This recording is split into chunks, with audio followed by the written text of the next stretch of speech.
Dolphins Today is presented by Manscaped. You can get a great deal on the Platinum Package if you go to manscaped.com and use promo code Dolphins. With that, we get into today's show. I am Will Scott. Welcome into Dolphins Today. And we're going to start today's show reacting to Tyreek Hill's first podcast episode. He just recently debuted a new podcast over the weekend. We're going to react to some juicy things he said in the first episode. But first, I want to hear where you're watching from. So go down in the comments, shout out your city. After we saw a couple of Brazilian Dolphins fans in the comments last week, I want to see where you're watching from. Go down and let me know. So our guy Tyreek is a man of many talents, and he just opened, or I should say debuted, a new podcast called It Needed to Be Said. He launched it over the weekend. It's been in the works now for a few weeks. He's been wanting to do it. Of course, one of the newest members of the Dolphins traded from Kansas City to Miami in March. In that first episode, he talked a lot about the trade, how it went down, and how he eventually signed a record-breaking 4-year, $120 million contract with the Dolphins. And his guest on the first episode was his agent, Drew Rosenhaus. Here is what Rosenhaus said about how the trade came to be. There were several times throughout the year that we thought Tyreek was underutilized and underappreciated in Kansas City. They weren't taking advantage of his talent, but Tyreek never made a peep about it. He was a true professional. But it was extremely frustrating. Frustrating that he wasn't given a chance to do more to help the team. There were a lot of things during the season. It felt like there wasn't the same commitment to him. And to be honest, I was a little bit surprised to hear Rosenhaus openly admitting this. His agent saying that a big reason that the Kansas City trade went down was because they were frustrated with the way Tyreek was being utilized in Kansas City. I figured it was more of the money thing, the fact they weren't willing to give him a massive extension. But there was a lot that led up to that, including the fact that he felt underutilized and underappreciated with the Kansas City Chiefs. Before we get into more about the podcast episode, go down and subscribe. We're trying to get to 26,000 subscribers here on Dolphins Today. The more subs we get, the more content you get. So if you want more Dolphins videos, go down and subscribe right now. Rosenhaus also said that they put pressure on the Chiefs after the Davante Adams deal. When Adams was traded from Green Bay to Las Vegas, he got a massive contract extension, made him the highest paid wide receiver in football. So after that went down, Tyreek wanted to get paid, but he was willing to take a pay cut to stay with Kansas City. In fact, he told Andy Reid that he didn't need $30 million a year, that he would have happily taken 25 or 26 to stay in a Chiefs uniform. But the Chiefs, when they made their offer, it was still far too short. Tyreek Hill felt, quite frankly, insulted by the Chiefs' offer, and that's when the trade ultimately went down with the Miami Dolphins. Here's the reasons why Tyreek left Kansas City as he outlined in his first episode. The number one reason, even more so than money, is that he felt underutilized in the Kansas City offense. He brought up a few games where he only had like 3 or 4 receptions. He's like, yo, I'm the best receiver in football. I'm going to need to be targeted a little bit more than that. Number 2 is money. The Kansas City Chiefs were not willing to pay him what he wanted. Number 3, he wanted to be closer to home. He's from South Georgia, has a lot of family in the South, family in Florida. So that means a lot to him that he's a lot closer to home. You can get the Platinum Package using promo code Dolphins at manscaped.com. And we're giving you a great deal here because you're going to be able to get the Lawnmower 4.0, the Weed Whacker ear and nose hair trimmer, the body wash, shampoo, conditioner. Everything you need is with the Platinum Package, and you can save 52%. That's the deal we're giving you right now.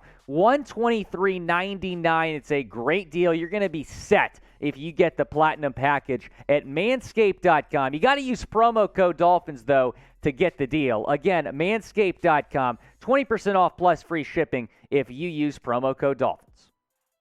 Here's what Tyreek Hill said about Tua, and he was asked about Tua on this podcast. I know this team will go very far. I've seen Tua throw the ball. He's that dude. He has a heck of an arm. He's accurate. He's got a good deep ball. Now, he was asked about the comparison between Tua and Patrick. Here's what he said. Obviously, Mahomes has the strongest arm, but accuracy? I'm going with Tua all day is what Tyreek Hill said about his quarterback. So who do you got? Who's the more accurate quarterback? Is it Tua, type T? If it's Mahomes, type M.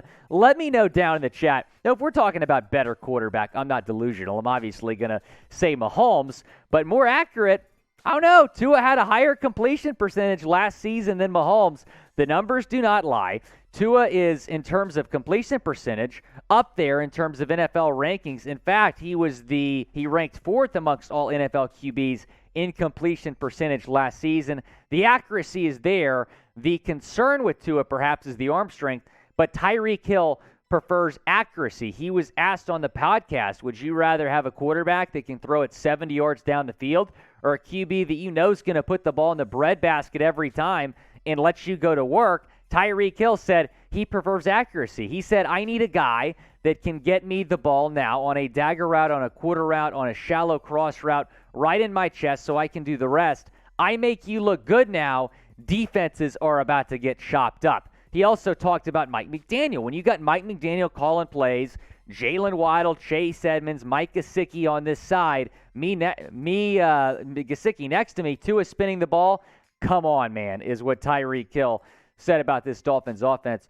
And I think that the Miami offense is going to utilize Tyreek Hill the way he wants to be utilized. He was frustrated, Kansas City. He was not getting enough touches. He was still putting up monster numbers, but he was not getting involved as much as he would have liked. Mike McDaniel will absolutely change that, which is why I think it's a perfect match. You put Tyreek Hill, the most explosive playmaker in the National Football League, alongside a bright, young offensive genius in Mike McDaniel, they're going to do some serious damage in Miami for years to come. How excited are you to watch Tyreek this season? Scale it 1 to 10. Go down in the comments section. Let me know how excited you are to watch Cheetah in Miami.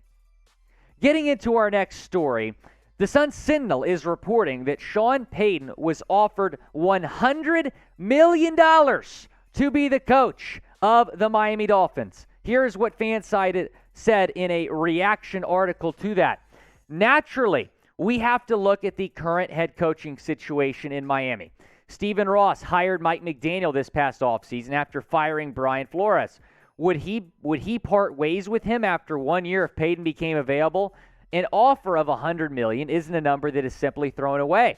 As much as Tua Tagovailoa might have to play well to stop the Tom Brady talk, success this season may be what keeps McDaniel in Miami longer than a year. So basically what Fansided was saying after this report is that, man, if Stephen Ross offered Sean Payton $100 million this year, will he do the same next year? What I say to that is no. This is in the past. We need to put the Sean Payton, Tom Brady rumors in the past because it's not going to happen. Tom Brady's going to spend his last season in the National Football League with the Bucs. Sean Payton might come out of retirement next year to coach a team like the Cowboys, but I have the utmost confidence in Mike McDaniel that he's going to be the right hire for Miami, the right fit. He's already changed the culture. The players have bought in. I really like Mike McDaniel, but still really crazy to hear how much Stephen Ross offered Sean Payton to be the head coach of the Dolphins. Do you believe it, though, that the Dolphins offered Payton $100 million? Type Y for yes or type FN if you think it's fake news. In the end, though, it all worked out for the Dolphins. They would have had to give up a draft pick or two to get Tom Brady. They would have had to give up a draft pick or two to get Sean Payton. Instead, they used those draft picks to go get Tyreek Hill. They hired Mike McDaniel, someone who I think we're all really excited about. So it all worked out. I'm really excited about the future and the direction of this team.